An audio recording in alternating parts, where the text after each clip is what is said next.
శ్రీవల్లి, నువ్వు ఆ బట్టల్ని లోపల పెట్టిరా, అన్నం తిందామని కౌశికి అంటుంది. అలాగేనని శ్రీవల్లి అంటుంది. ఇప్పుడు అత్తయ్య గారు కనుక వడ్డిస్తే గొడవ ఇంకా పెద్దదయ్యేలా ఉంది అని ధాత్రి మనసులో అనుకుంటూ, అత్తయ్య గారు నేను వడ్డిస్తాను అని ధాత్రి అంటుంది. నేనే వడ్డించి మార్కులైతే కొట్టేయాల్సిందే ఈ రోజని వైజయంతి మనసులో అనుకుంటూ, ఏందమ్మి నేను వడ్డిస్తానని చెప్పాను కదా, అయినా కూడా వైజయంతి ఎలాంటిదో చాలా మంచి మనసు ఉండేది, ఏది కూడా మనసులో పెట్టుకోదని మా ఆయనకి తెలుసులే, ఏందిబ్బా నిజమే కదా అని వైజయంతి అంటే, వెంటనే వైజయంతి వడ్డించిన అన్నం ప్లేట్ని సుధాకర్ విసిరి కొట్టేస్తాడు. నేను ఇందాకటి నుంచి చెప్తూనే ఉన్నాను, నువ్వు ఎలాంటి దానివో నాకు తెలీదు అనుకుంటున్నావా? అసలు నువ్వు చేత్తో వడ్డిస్తే అది విషంతో సమానం. నీ చేత్తో వడ్డిస్తే నేను అస్సలు తిననంటూ సుధాకర్ వెళ్ళిపోతాడు. ఏంది నన్ను ఇలా ఏడిపిస్తున్నాడు అని వైజయంతి గుండెలు పగిలేలా ఏడుస్తూ ఉంటుంది. అబ్బోడా, నువ్వు నేను వడ్డిస్తే తింటావు కదా, ఆయనంటే నన్ను కావాలని ఇలా ఏడిపిస్తున్నాడు అని వైజయంతి అంటే, అసలు నువ్వు కన్న తల్లివేనా? నువ్వు వడ్డిస్తే నేను కూడా తినను. నువ్వు మరీ ఓవర్ యాక్టింగ్ చేస్తున్నావు. ఏది నిజమో ఏది అబద్ధమో తెలుసుకోనంత అమాయకులైతే ఎవరూ లేరు. అసలు నీ చేత్తో వడ్డించినా తిన్నా అది మాకు పాపమే వస్తుంది అని నాన్న చెప్పింది నిజమే కదా అని యువరాజ్ అంటాడు. యువరాజ్, ఇలాంటి వాళ్లతో మనకు మాటలేంటి, పద వెళ్దాం, అన్నమేం తినని అవసరం లేదు అని నిషి అంటుంది. దాంతో వాళ్ళిద్దరూ కూడా తినకుండా లేచి వెళ్ళిపోతారు. దాంతో వైజయంతి ఇంకా గుండెలు పగిలేలా ఏడుస్తూ ఉంటుంది. పిన్ని, అలా బాధపడే బదులు నిజమేంటో చెప్పేస్తే అందరికీ తెలిసిపోతుంది కదా అని కౌశికి అంటే, వైజయంతి ఏమీ మాట్లాడకుండా ఏడుస్తూ లోపలికి పరుగులు పెడుతుంది.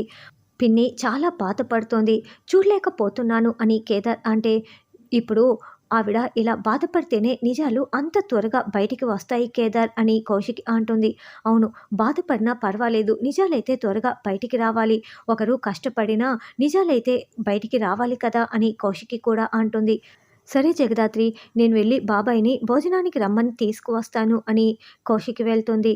చూడు, నా వల్లే ఇదంతా జరుగుతోంది, అయ్యగారికి అమ్మగారికి అందుకే గొడవలు అని శ్రీవల్లి ఏడుస్తూ ఉంటే, చూడమ్మా శ్రీవల్లి, ఎవరో ఒకరు కటువుగా ఉంటేనే కదా నిజాలు బయటికి వచ్చేది, నీ వల్లేనని నువ్వు అస్సలు ఫీల్ అవ్వకు అని కేదార్ చెప్తుంటే, అవును, నువ్వు నీ వల్లేనన్న ఫీలింగ్ అస్సలు మనసులో పెట్టుకోకు, త్వరలోనే నిజం బయటికి వస్తుంది, అప్పుడు అందరం సంతోషంగా ఉండొచ్చు, ముందు అన్నం తిను, నీ వల్లేనన్న మాట ఇంకెప్పుడు మాట్లాడకు అని ధాత్రి వడ్డిస్తూ ఉంటుంది. బాబాయ్, ఏది మనసులో పెట్టుకోకండి, పిన్ని గురించి మీకు తెలిసిందే కదా, మీ ఆరోగ్యాన్ని దృష్టిలో పెట్టుకొని అన్నం తిందురండి, ట్యాబ్లెట్లు వేసుకోవాలి కదా అని కౌశికి అంటే, అసలు మీ పిన్నిని చూసావా కౌశికి, పశ్చాత్తాపంతో మాట్లాడితేనే కదా నేను కూడా కాస్తైనా ప్రేమగా ఉంటాను, అసలు ఎంత బెరుకు చూపిస్తోంది, ముఖం చూస్తుంటేనే నాకు అసహ్యం వేస్తోంది అని సుధాకర్ అరుస్తూ ఉంటాడు. అప్పుడే యువరాజ్ నిషి అక్కడికి వచ్చి, చూన్నానా, ఏదో పట్టించుకోకు, నీ ఆరోగ్యాన్ని దృష్టిలో పెట్టుకొని వచ్చి తిను అని యువరాజ్ కూడా చెప్తూ ఉంటాడు. అవును మావయ్య, మీకు ఆవిడ ముఖం చూస్తేనే కదా ఇబ్బంది, ముఖం చూడకండి అంతే కదా, రండి అన్నం తిందురు అని నిషి అంటుంది. వైజయంతి గదిలో కుప్పకూలి ఏడుస్తూ, ఏంటి నాకీ కర్మ, కన్న కొడుకే నువ్వు యాక్టింగ్ చేయకు, దొంగ ఏడుపులు ఏడవకు అని మాట్లాడుతున్నాడు, ఆయనేమో నేను వడ్డిస్తే విషం వడ్డించినట్లంట, నాకేంటి ఈ కర్మ, ఈరోజు తాడో పేడో తేల్చుకోవాల్సిందే, నిజం బయట పెట్టేస్తే నాకు ఈ తిప్పలు తప్పుతాయి కదా అని వైజయంతి అనుకుంటూ ఉంటుంది. అన్నయ్య తినన్నయ్య అని శ్రీవల్లి కేదార్ అన్నం తింటూ ఉంటే, ఏయ్ రావే అంటూ శ్రీవల్లిని వైజయంతి చేయి పట్టి లాగేస్తూ ఉంటుంది. పిన్ని, ఏం చేస్తున్నావు అని కేదార్ ధాత్రి ఇద్దరు అడుగుతూ ఉంటారు. ఏయ్ వెళ్ళవే, ఇంట్లో నుంచి వెళ్ళిపో, నీ వల్లే కదా నాకు ఈ తిప్పలు అని శ్రీవల్లిని తోసి పడేస్తుంది. కింద పడిపోయిన శ్రీవల్లిని, ఏయ్ వైజయంతి, నీకేమైనా పిచ్చి పట్టిందా, లేమ్మా లే అని శ్రీవల్లిని లేపుతూ సుధాకర్ తిడుతూ ఉంటాడు. నాకు కాదు పిచ్చి పట్టింది, మీకే అందరికీ పిచ్చి పట్టింది, నేనిప్పుడు నిజం చెప్తాను చూడండి, అసలు ఈ శ్రీవల్లి నా కూతురే కాదు, నేను దీని కన్న తల్లిని కానే కాదు, ఈ శ్రీవల్లి సుహాసిని కూతురు, నీ మొదటి భార్య సుహాసిని కూతురు, ఈ కేదార్కి సొంత చెల్లి అవుతుంది అని వైజయంతి నిజం బయట పెట్టేస్తుంది. ఏయ్ ఏం మాట్లాడుతున్నావే అని సుధాకర్ చాలా షాకింగ్గా అడుగుతూ ఉంటే, అవును, సుహాసిని కూతురే ఈ శ్రీవల్లి నీ కూతురు, సుహాసిని కూతురు అన్న నిజం తెలిస్తే మళ్ళీ ఈ ఆస్తిలో వాటా ఇస్తావని చెప్పి నేను ఈ శ్రీవల్లిని చిన్నప్పుడే అనాథ శరణాలయంలో చేర్పించేశాను అని వైజయంతి చెప్తుంది. ఎంత పని చేశారు పిన్ని, పుట్టగానే తల్లిని బిడ్డని మీరు వేరు చేయాలని ఎలా అనిపించింది, పాపం అనిపించలేదా అని కేదార్ నిలదీస్తూ ఉంటాడు. నేనేమీ పాపం చేయలేదబ్బి, పుట్టగానే ఈ శ్రీవల్లి పుట్టగానే మీ అమ్మ చచ్చిపోయింది, నేను తీసుకువెళ్ళి ఈ శ్రీవల్లిని అనాథాశ్రమంలో చేర్పించాను. దీనికి ఎప్పుడైనా తన తల్లి సుహాసినియే అని నిజం తెలుసుకోవాలని నేను వాళ్ళ అమ్మ ఫోటో, సుహాసిని ఫోటో కూడా ఇచ్చాను. ఇప్పటికైనా అర్థమైందా? ఈ శ్రీవల్లికి నాకు ఎలాంటి రక్త సంబంధం లేదు అని వైజయంతి తేల్చి చెప్పేస్తుంది.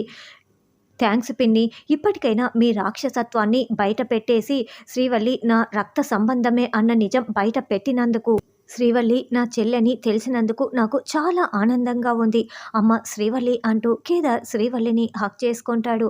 అన్నయ్య, నువ్వే నా అన్న అయితే బాగుండునని నేను కూడా అనుకున్నానన్నయ్య. నువ్వు నిజంగానే నా సొంత అన్న అయినందుకు నాకు చాలా సంతోషంగా ఉందన్నయ్య అని శ్రీవల్లి అంటుంది. అమ్మ శ్రీవల్లి, నువ్వు నా కన్న కూతురువైనా కూడా, కళ్ళ ముందర ఉన్నా కూడా నేను కనిపెట్టలేకపోయాను. ఇదిగో ఈ వైజయంతి చేసిన రాక్షసత్వానికి నువ్వు బలైపోయావు. కేదార్‌కి కూడా నేను చాలా అన్యాయం చేశాను. కేదార్ నా సొంత కొడుకని తెలిసినా కూడా నేను కేదార్‌కి ఏ రోజు కూడా న్యాయం చేయలేదు. ఇప్పుడు నేను ఎవరికీ భయపడనమ్మా, భయపడను అని సుధాకర్ చెప్తుంటే, ఏం చేస్తావబ్బా అని వైజయంతి అంటుంది. నువ్వు భయపడ్డావు కదా, అదే నేను చేస్తాను. కేదార్‌కి, శ్రీవల్లికి సగం ఆస్తి రాసి ఇచ్చేస్తాను అని సుధాకర్ అంటే, మరి మేమేం పోవాలి, యువరాజ్ ఏమైపోవాలి అని వైజయంతి అంటే, అవును నాన్న అని యువరాజ్ అంటాడు. అసలు నీ పేరున రాసి ఇచ్చినా కూడా నువ్వు రోడ్డు పాలు చేస్తావు తప్పిస్తే నీ గురించి నాకు తెలీదా? అందుకే నేను వీళ్ళిద్దరికే రాసిస్తాను అని సుధాకర్ అంటాడు. ఏమ్మా కౌశికి, నా నిర్ణయం సరి అయిందే కదా అని సుధాకర్ అంటూ ఉంటే, ఏం మాట్లాడుతున్నారు మావయ్య అని నిషి అంటుంది. మీ దారి మీరు చూసుకొని మీ కాళ్ళపై మీరు బ్రతకండి, అంతే. నేనైతే ఆస్తి వీళ్ళకే ఇస్తాను అని సుధాకర్ చెప్తుంటే, అవును బాబాయ్, మీరు తీసుకున్న నిర్ణయం సరే అయిందే. యువరాజ్కి రాసిచ్చినా కూడా దానికి ఫలితం ఉండదు అని కౌశికి కూడా సుధాకర్కే సపోర్ట్ చేస్తుంది. అయితే వెళ్ళి డాక్యుమెంట్స్ తీసుకురా కౌశికి అని సుధాకర్ అంటాడు. అబ్బా, ఇంకొకసారి ఆలోచించు అని వైజయంతి అంటే, మీరు చిన్న పిల్లని కూడా చూడకుండా అనాథ శరణాలయంలో ఆస్తి దక్కకూడదనే కదా ఇలాంటి పని చేశారు. ఇప్పుడు అదే ఆస్తి మీకు దక్కకుండా అయిపోతుంది. మీకు ఇలాంటి శిక్ష పడాల్సిందే. మామయ్య గారు చేస్తున్నది కరెక్టే అని ధాత్రి చెప్తుంది. ఇవిగోండి బాబాయ్ డాక్యుమెంట్స్ అని కౌశికి ఇవ్వటంతో సుధాకర్ సంతకం చేస్తూ ఉంటారు. నాన్న వద్దు అని ఒకవైపు యువరాజ్, ఇంకొక వైపు వైజయంతి అడ్డుపడుతూ ఉంటాడు. రే పోరా అంటూ యువరాజ్ని తోసేసి సంతకాలు చేసేస్తాడు. ఇదిగో ఇప్పుడు చెప్తున్నాను, ఆస్తి మొత్తం కేదార్ శ్రీవల్లిదే అని సుధాకర్ చెప్తూ ఉంటే, లేదు నా అబ్బుడికి మాత్రమే ఆస్తి ఎంత దక్కాలి, నేను చించేస్తాను అని సుధాకర్ చేతిలో డాక్యుమెంట్స్ని వైజయంతి లాక్కుంటూ ఉంటే, ఏయ్ పోవే పక్కకు అంటూ సుధాకర్ వైజయంతి చెంప పగలగొడతాడు. వైజయంతి ఇదంతా ఊహించుకుంటూ ఉంటుంది. ఏంటి ఇదంతా నా ఊహనా, ఖచ్చితంగా ఇలాగే జరుగుతుంది అని అనుకుంటూ ఉంటుంది. ఏంటి ఇందాకటి నుంచి ఏదో నిజం చెప్తానని ఓ తెగ చించుకుంటున్నావు కదా, ఆ నిజం ఏంటో చెప్పవే అని సుధాకర్ అరుస్తూ ఉంటాడు. చెప్పండి అత్తయ్య గారు, ఏంటా నిజం అని ధాత్రి, కేదార్, కౌశికి కూడా అడుగుతూ ఉంటారు.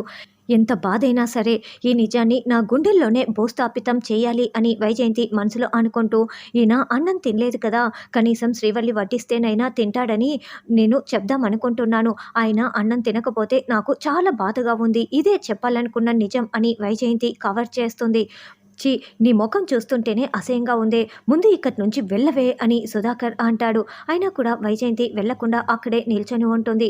బాబాయ్ ప్లీజ్ తినండి అని కౌశికి బతిమలాడటంతో, అమ్మ శ్రీవల్లి రా అని అందరూ భోజనాన్ని కూర్చుంటారు. ఏమిబ్బా, నేను కూడా వచ్చి తింటాను అని వైజయంతి అంటే, నువ్వు ఇక్కడికి వచ్చి కూర్చుంటావంటే నేను అస్సలు ఒప్పుకునేదే లేదు అని సుధాకర్ అంటాడు. ఏం అవసరం లేదు, నువ్వు అక్కడే ఉండు, నువ్వు తినని అవసరం లేదు అని యువరాజ్ కూడా కరాఖండిగా చెప్పేస్తాడు.